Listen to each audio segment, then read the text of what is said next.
प्रातः ज्योतिर समस्त दर्शक भाई भूणी मानक मोर आंतरिक शुभेच्छा एवं अभिनंदन जनाए। ईश्वरंकर धन्यवाद हो जे प्रति प्रभात रे आपण मान निकट को प्रभुंकर वाक्य अति क्षुद्र समय रे पहुँचेबा पई आमने जो प्रयास करिछु आपण मान को अशेष अशेष धन्यवाद जनाए जे आपण माने नियमित भाव रे आम मानकर ए कार्यक्रम को देखुछंती। यदि आपण माने ए कार्यक्रम द्वारा ईश्वरंकर आशीर्वाद पाइछंती ताहले ए लिंक को आपण मानकर बंधु ज्ञाति कुटुंब मान निकट में शेयर करंतु जेपरि से माने मध्य ईश्वरंकर आशीर्वाद अंश भागर सुजोग पाइबे। भाई भणी माने जदि ए कार्यक्रम विषय आपण मान मन में जदि कौन प्रश्न थाए संदेह थाए ता मान को जनातु आमे आपण मानकर प्रश्नर उत्तर देवा पई प्रयास करिवो। जदि आपण मानकर कौन प्रार्थना अनुरोध थाए ता मध्य आम मानक जनातु आमने आपण मान निमंते ईश्वर निकट रे प्रार्थना करिवो।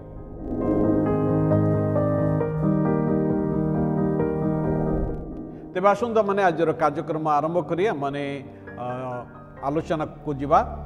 आजर जो प्रसंग रे माने ध्यान करिवा बा आलोचना करिवा ता बाइबल रो उपदेशक पुस्तक तार 12 अध्याय 1 पद रे लेखा अछि। आसंता माने ता पाठ करिया आरंभ करिवा।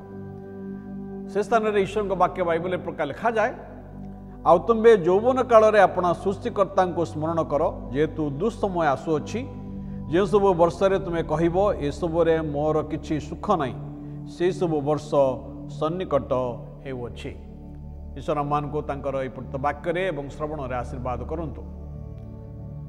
लोक मान को मो एक कथा कहबा सुनिछि ए युवा बयस रे मजा मजलिस जदि करिवो नाही तेबे कौन वृद्ध बयस करिवो।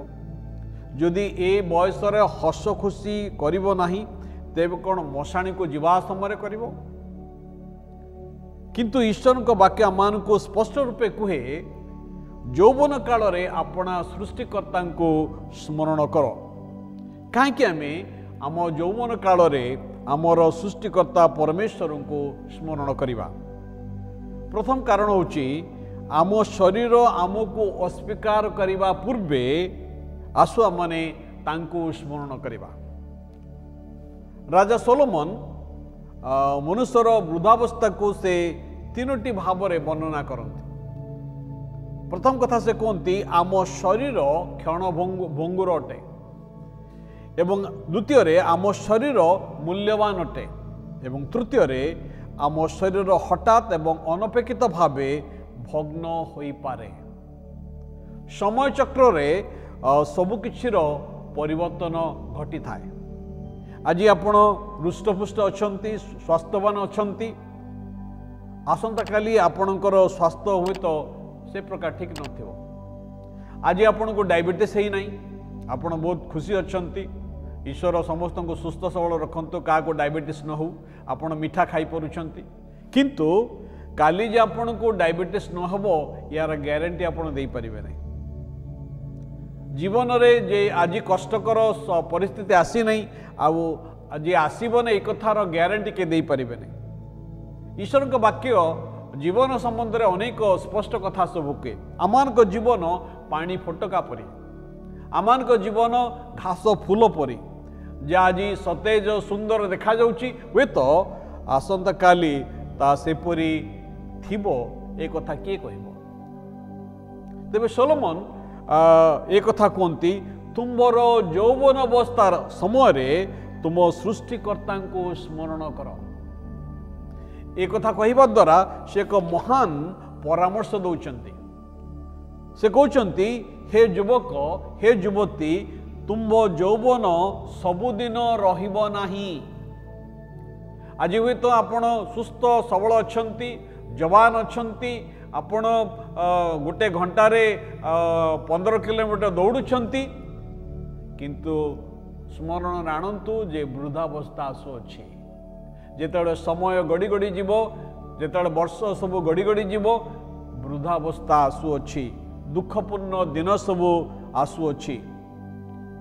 एणु तुम युवावस्था तुमर आत्मिक जीवन उत्तम मूल दुआ स्थापन कर। एठी प्रभु वाक्य जो कथा मान को कहुई जेपरि आमने एक उत्तम आत्मिक मूलादुआ ये युवावस्था आमने पकेबा कारण आगामी दिन कठिन समय को आम को सामना करने प्रस्तुत रहिबार आवश्यकता अच्छी।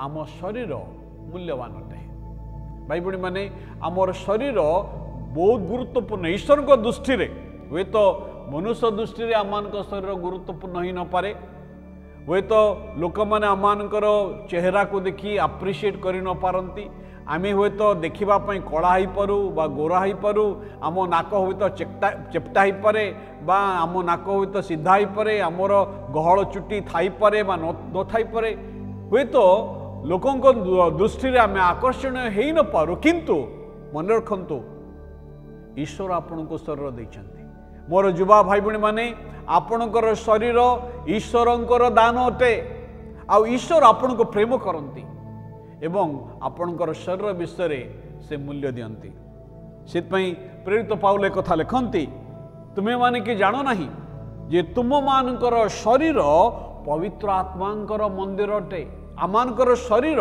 पवित्र आत्मांकर मंदिर अटे पवित्र आत्मा परमेश्वर आम शरीर रे वास करते यही शरीर दिने हठात एवं अनपेक्षित भावे ता भग्न हो जाई पारे।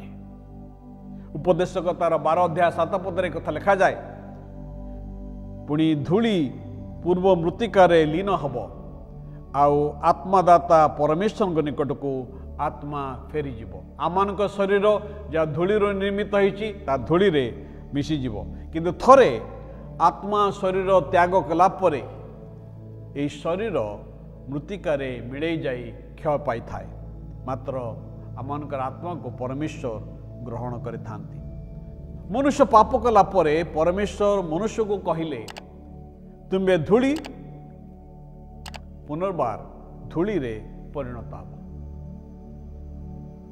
तेबे प्रश्न होची मु काहेकि मोर सृष्टिकर्ता को मोर यौवन काल रे स्मरण करिवे काहेकि मोर सृष्टिकर्ता को मोर यौवन काल रे स्मरण करिवे ना एबे आम पाखरे समय अच्छी तांकर सेवा करिबा पई आमर सृष्टिकर्ता परमेश्वरंकर सेवा करिबा पई एबे आम पाखरे केवल समय अच्छी ताहा नुहे आम पाखरे बल मध्य अच्छी यौवन अवस्था गोटे बलर समय अटे एनर्जी भरपूर थाए आमे जुआड़े इच्छा सियाड़े जाई पारू जहाँ इच्छा ता आमे करि पारू आमर बल द्वारा आमे दौड़ी पारू आग को बढ़ी जाओ माने आग को माड़ी जाऊ भाई भणी माने ये यौवन अवस्था रे प्रभु आम को चाहती आमर यौवन काल रे तांको स्मरण करिबा आउ ये यौवन अवस्था समय रे आमे ईश्वर दत्त दान को टैलेंट्स को ईश्वर दत्त गुण गुड़िक को आमे तांकर गौरव एवं महिमार निमंते साधन करिबा सेतपई आमर सृष्टिकर्ता को जे आमको सृष्टि करिसंती यौवन अवस्था रे आमे तांको स्मरण करिबा कारण से आम मानकर यत्न नियंती से आम मानकर सुरक्षार दायित्व रखती एवं से समस्त परिस्थितिर नियंत्रण मध्य रखती। युवा बयस एक सबलर बयस अटे युवा बयस गोटे शिक्षणीयर समय अटे इट टीचेबल इयर्स जो समय आम अनेक विषय शिक्षा करिथाओ एवं युवा बयस मध्य एक विपदर बयस अटे युवावस्था शैतान आमान को विभिन्न प्रकार परीक्षा प्रलोभन रे आउ से पकईबा पई चेष्टा करिथाए आम जीवन को नष्ट भ्रष्ट करिबा पई शैतान चेष्टा करिथाए किंतु प्रभु ख्रीष्ट कहले मु आसीछि जेपरि तुमने जीवन पाओ प्रचुर जीवन पाओ प्रभु जीशु आमान को प्रचुर जीवन देवा निमंते आसिले ये युवावस्था आमर सृष्टिकर्ता परमेश्वर को जदि आम स्मरण करिबा तांकर वाक्य ध्यान करिबा तांकोठा निजको समर्पण करिबा तेबे से आमान को ये जगत रे एक अर्थपूर्ण पूर्ण जीवन भरपूर जीवन से आमान प्रदान करिवे आउ आमाने एक शांतिर जीवन जगत रे यापन करि परिबा। प्रभु आमन का आशीर्वाद करंतु आसंता माने प्रार्थना करिबा। प्रभु तुम पवित्र वाक्य निमंते धन्यवाद दौचु आमर युवा युवती मान प्रत्येक को तुम आशीर्वाद कर तुम वाक्य अनुजाई जगत में बंचापी साहाय्य कर ଏହି ପ୍ରାର୍ଥନା ଯୀଶୁଙ୍କ ନାମରେ ଉତ୍ସର୍ଗ କରୁଅଛୁ, ଆମେନ୍। ଏତେବେଳେ ପିତା ପରମେଶ୍ୱରଙ୍କର ଅସୀମ ପ୍ରେମ, ପ୍ରଭୁ ଖ୍ରୀଷ୍ଟଙ୍କର ଅନୁଗ୍ରହ, ପବିତ୍ର ଧର୍ମାତ୍ମା ପରମେଶ୍ୱରଙ୍କର ଚିରନ୍ଦନ ଶାନ୍ତି, ଶକ୍ତି ଏବଂ ସୁମଧୁର ସହଭାଗିତା ଓ ଚେତନା ଆମମାନଙ୍କ ସହିତରେ, ଖ୍ରୀଷ୍ଟ ପ୍ରତ୍ୟେକ ବିଶ୍ୱାସୀ ଭାଇ ଭଉଣୀମାନଙ୍କ ସହିତରେ ଏହି ସମୟଠାରୁ ଖ୍ରୀଷ୍ଟ ଯୀଶୁଙ୍କର ଦ୍ୱିତୀୟ ଆଗମନ ପର୍ଯ୍ୟନ୍ତ ସଦାକାଳ ସଙ୍ଗେ ସଙ୍ଗେ ରହି ମଙ୍ଗଳ ଏବଂ ଉପକାର କରନ୍ତୁ, ଆମେନ୍। ସମସ୍ତଙ୍କୁ ନମସ୍କାର। ଈଶ୍ୱର ଆପଣମାନଙ୍କୁ ଆଶୀର୍ବାଦ କରନ୍ତୁ।